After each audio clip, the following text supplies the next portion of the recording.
most obsolete idea is go to school, get a job, work hard, save money, get out of debt, and invest for the long term in the stock market. See, why would you save money when they're printing trillions of dollars? The gap between the 1% and 99% is massive. It's not just money. You have to step back and look at the bigger picture. So what do you do? And every one of us is a poor person. There's still a poor person inside me. There's also a middle class person, and the middle class person wants security. They want that steady paycheck. And there's a rich person.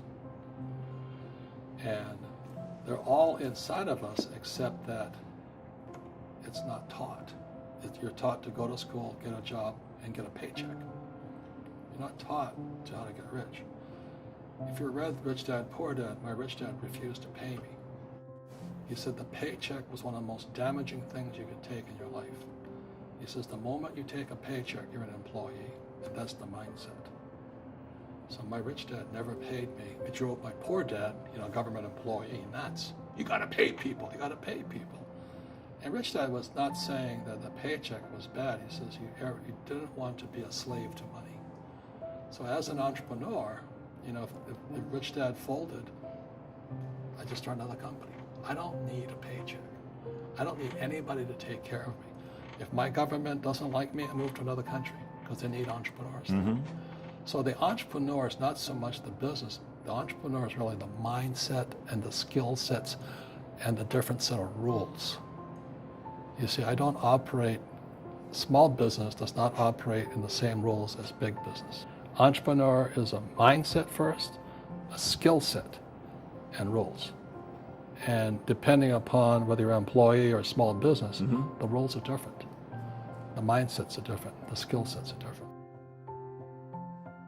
What could you say, if you could say one thing to somebody who's never been an entrepreneur and they're thinking about making the leap of faith into becoming an entrepreneur, what could you tell them?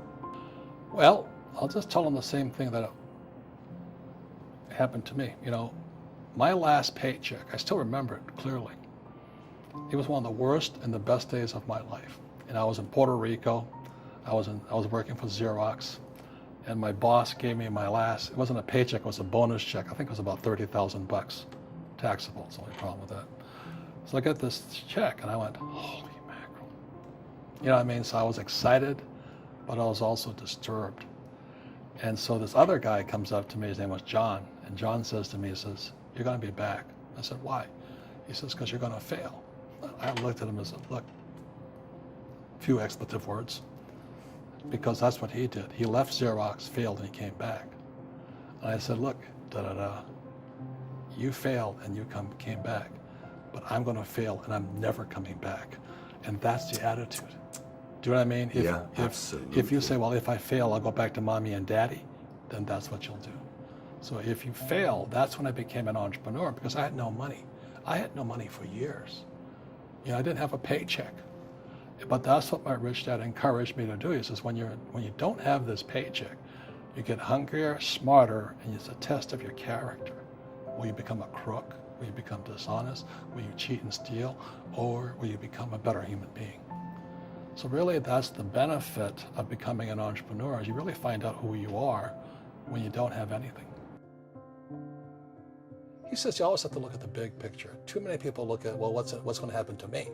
When you look at the big picture, you're also going to know that when something bad happens, something good's going to happen. Mm-hmm. But you got to prepare for whatever is coming. If you think the next 20 years will be like the last 20 years, mm-hmm. you're going to get creamed. When you and I go to the supermarket and we buy a carton of milk, we always check for the expiration date. But most people do not check for the expiration date on their brains. Instead of get out of debt, I get into debt. I just refinanced $300 million in debt. I went from 5% to 2.5% interest. I made a fortune. Every month, more money comes in because my cost of money has gone down.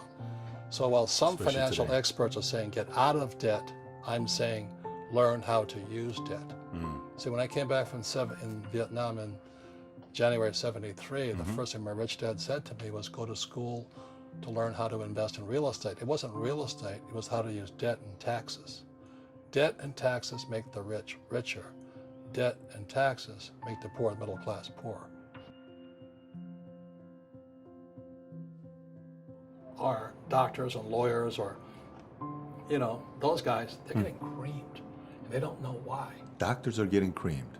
Oh, yeah, they're making more money, but the take home is less. Sure. My doctor just yelled at me. He's happy. He says, "Oh, guess what? I finally made $1 million." And I said, "Yeah, this was just 3 weeks ago."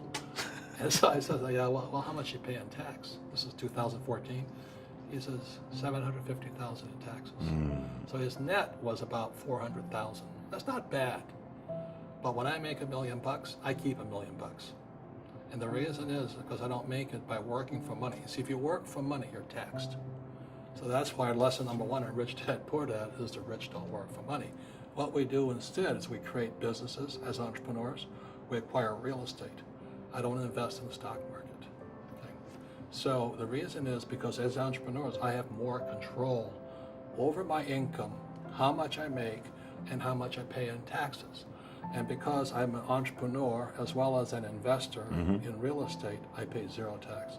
So every time I make, let's say, $1 million as an entrepreneur, I immediately invested in real estate. I have a 4-to-1 step up. So I put $1 million in real estate. I get $4 million from the bank. That's why I love banks. But the banks are screwing everybody else. Terrible. But it's good for me. That's why you say when you print, it's good for you, but when you print, it's bad for people that work for money. Because when you print, savers get creamed and people who work for money get creamed. When they print, debtors get rich. You see, debt and taxes make the rich richer, and debt and taxes make the poor middle class poorer. Because when we have obsolete ideas, we get obsolete results. So what's happening for most people, the idea of going to school, getting a job, working hard, saving money, getting out of debt, buying your house because it's an asset, investing for the long term, is obsolete. The world has changed. The world changed in 1971 when President Nixon took us off the gold standard and money became debt. What if we get rid of school? Then what would happen? Would it be better if we had no educational system at all? No, I'm saying education is more important before. It's just obsolete. There's Moore's Law which states information doubles every 18 months. In other words, everything's obsolete 18 months. So, and this is just a recent phenomenon. So when you come out of school, you're already obsolete. And that's why I'm the old guy, I meet my friends who went to Harvard. I went to Harvard. I said, yeah, that was how long, 50 years ago? The banks are charging you interest to save money. In other words, banks don't want your money because they printed too much of it. And that's why there's this bubbles in stocks and bubbles in real estate and all this. People are dumping the cash. Because as I said in here, savers are losers and cash is trash. And yet people, I want a high-paying job. Well, that's an obsolete idea. Get out of debt is an obsolete idea. You should learn how to get into debt, how to use debt to get rich, and they'll never teach you about taxes. The reason the 1% is way up here and the 99% are going this way is because when you print money, 2 things happen: inflation and taxes. It's crushing them. And any entrepreneur thinks, I'm just going to make money, I'm going to start a business and make a lot of money because of what we talk about. They really have got to smell the roses, man. That's not what the real entrepreneurs are doing. Entrepreneurs, there's 28 million small business owners in America. 24 million are what are one-person entrepreneurs. They're called non-employee entrepreneurs. So and that's what happens is when people don't really understand what an entrepreneur does. So most big people are self-employed, but they're not really entrepreneurs. The self-employed pay the highest taxes of all, and nobody tells them that. Yeah, it's also called the entrepreneurial spirit. But what we were actually talking about was there's no such thing as a bad economy. There's externally, you and I, we all have an external economy, but we also have an internal economy. And the willpower is to change our internal economy. So for me, I can see the good and I can see the bad. I don't really give a damn because I'm going to be rich anyway. But a poor person with a poor personal economy, all they're going to see is a bad economy because they don't know how to make money in any economy. And a middle class person, they have a middle class economy. What they want is a nice house and a steady paycheck and the job and the car. And so when you take their job away, to them, that's disaster. Well, since an entrepreneur doesn't have a job anyway, it's no big deal. So all I'm saying to people, and it's what Bucky Fuller taught me, There's always two sides, you know what I mean? Unity is plural, at minimum two. So if you think the economy is bad, it's because your economy is bad. If you think that steady, employment is important, then you'll see an economy without jobs. Your economy. Your economy DNA versus the external economy. Got it. What you control versus what you can't control. I can control. Yeah, it's called an internal focus versus an external focus. So the real entrepreneur has an internal focus. That if they fall down, they say, "Oh, this is good, because I'm going to go up higher." The average person will fall down and say, "Oh, I'm going to take some Prozac," or somebody has a mistake. "Oh, the mistakes don't matter." Well, mistakes matter. It means you didn't know something. But a real entrepreneur, whether they fall down, they always can go up. They can stand back up and go higher. That no matter what happens to them, they get stronger and better and smarter and happier.